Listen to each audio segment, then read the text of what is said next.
How are y'all doing today? Good. Pretty good. You obviously studied Iowa quite a bit. What makes their defense so tough? The players.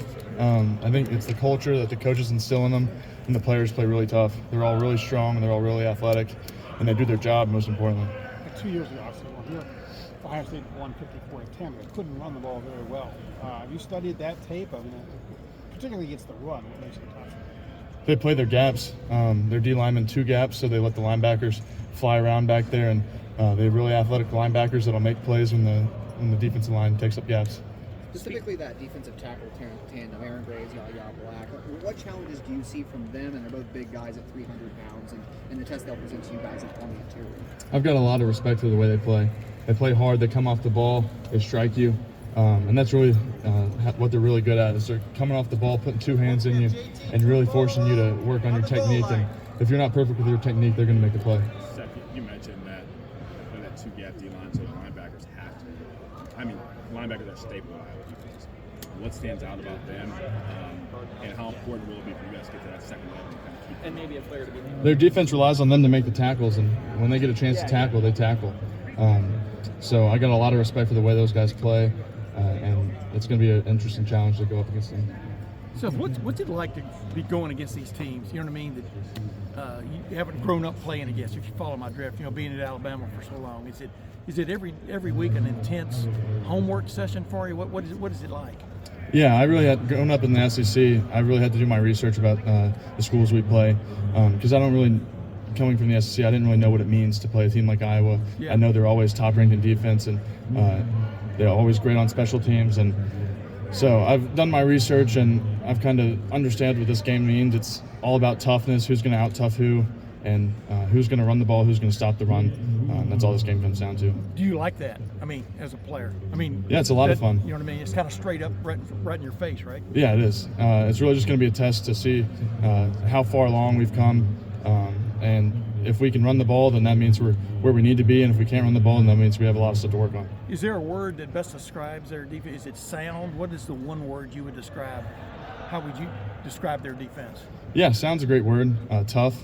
Those guys play really hard, and they're going to be where they're supposed to be. Yeah. Seth, what's it like when you guys in your offensive meetings, I guess when you're early in the week doing early game planning and Chip throws a new idea out there for the run game? Like, what's the reaction like? Yeah. Coach Kelly's a wizard when it comes to stuff like that, because I like to think I've played with a few offense coordinators, and I like to think I know a little bit about football, and some of the stuff that he comes in with, I'm like, holy crap, I never thought of that. I've never seen that. So it's a lot of fun learning from him.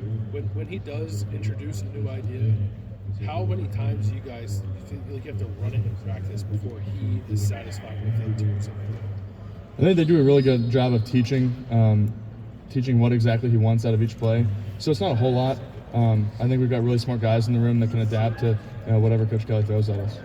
So do you think about linebackers block on the linebacker? Oh, that's awesome.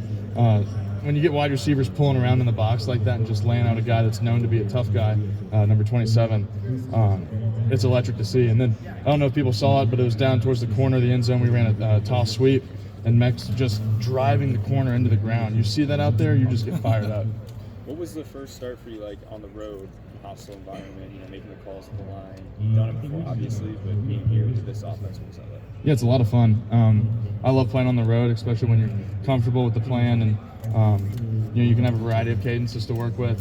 It was just really comfortable. All that crowd noise is just white noise. You can still hear everybody around you making calls and stuff. But it's something that we've been working on that we could be successful on the road, and I'm glad that we've worked on that. A couple times y'all went for it on 4th down and were successful. How would you describe Ryan Day's approach? So far, would you describe him as aggressive? How would you describe him? I think he does what it takes to win games. Those 4th downs were critical. That we got points out of those, and when you're standing out there and you don't have a successful 3rd down play, and you look up at the chain and it's 4th down, I'm starting to run off, and I look out and Coach Jay's saying, "Stay out there, stay out there." he's got a lot of trust in our offense to do what we need to do to move the chains, and it's really inspirational when he tells us that we can go for it on fourth. Yeah, and you're in the middle of it all. What does it? That's what I was going to say. What does it do for you when y'all convert? You know what I mean? Oh yeah, it's just the coach has total trust in us, and we have 4 downs to get where we're going, and it's just a lot of fun. Thanks, Sam. We're all getting to kind of watch you play for the first time. Just play with a lot of energy. Remember one like a couple weeks ago where you're like talking best to your own sideline, or like you're waving the guys for scoring touchdowns and stuff like that. Have you always played with that kind of energy on the field? Honestly, I haven't had this much fun playing football since I was in high school. I think that's just a testament to how much I love the guys on this team, how much I love showing up to work every day. And yeah, I haven't really had these type of antics since high school, but I'm having a blast playing football right now. It's been awesome. Do you think that kind of stuff, like when your teammates see you enjoying it that much, that it could be a little contagious and they kind of sort of feel the same way you do? I hope so. I'm trying to play the game with a lot of energy and try to fire people up, and effort and energy is contagious. And hopefully that inspires some other people to play harder. Seth, I am curious, as we were leaving Sprint Stadium, did you happen to hear anything about the Alabama-Georgia game? And just if you had any thoughts on that? No, I looked up, it was 28-0 in the first quarter. I was like, holy crap, I didn't expect it to be like that out of hand, but I didn't really have any thoughts on it. Do you ever like look back and or talk with those guys at all? Maybe you could potentially be seeing them in the playoffs. Yeah, that'd be cool. I got a lot of friends left on that team, and got a lot of respect for those guys, and it'd be a really cool matchup if we ended up playing. But I'm just focused on Iowa right now, really. What was it like seeing Devin step in and make that play, and what kind of message do you think that could send to the rest of the team? Yeah, Will took a shot. You never want to see that. We didn't bump off a blitz quite perfectly, but Coach Mick always in the offseason said, make a play when your number's called. That's competitive excellence, and we've preached that all summer in the weight room, and Coach Mick really challenges people. Anybody can slip, anybody can fall down, but when it's your time to make a play, you got to make a play. And Devin did a great job of stepping in and making that play when we really needed it. Seth, what's similar and what's different about a Big Ten defensive front compared to an SEC front? It's not a whole lot different. There's not too many differences.